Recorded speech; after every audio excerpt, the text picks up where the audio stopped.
ودي الفيدباك بتاعتي للورك اوت نوت فيت.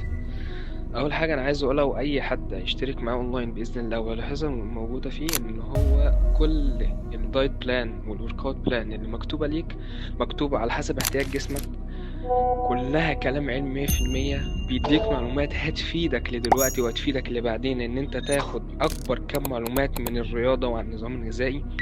فانت حرفيا انت بتحسن نفسك فكريا ونفسيا وعضليا جسديا.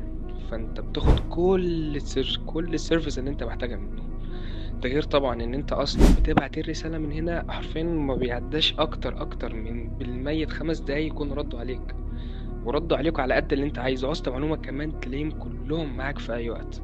تلاقيهم دايما في تشجيع تحسسك كده كأنك عايز تنزل الجيم تدمر الحديد كله. فانا حرفيا ممكن اقول اقل كلمه ممكن اقولها عن السيرفيس بتاعت ورك اوت فيت انها ممتازه جدا. انا الحمد لله عرفت اوصل من مستوى كنت في حاله نفسيه مش احسن حاجه، كان جسمي مش احسن حاجه، ما عداش اكتر من شهر ونص مع الالتزام معاهم. كمان كان عندي ضغط، كمان انا كعبد الله كان عندي حبة ضغوطات بسبب الدراسة والامتحانات ورمضان دخل، بس مع ذلك كانوا هم واقفين معايا جدا جدا، لدرجة ان بعد كل ده الحمد لله عرفت اوصل لاحسن مستوى وصلت له في حياتي كلها. فعارفين ممكن اقل كلمة اقدر اقولها لورك فيت، شكرا لكم جدا جدا على الوقفة بتاعتكم معايا.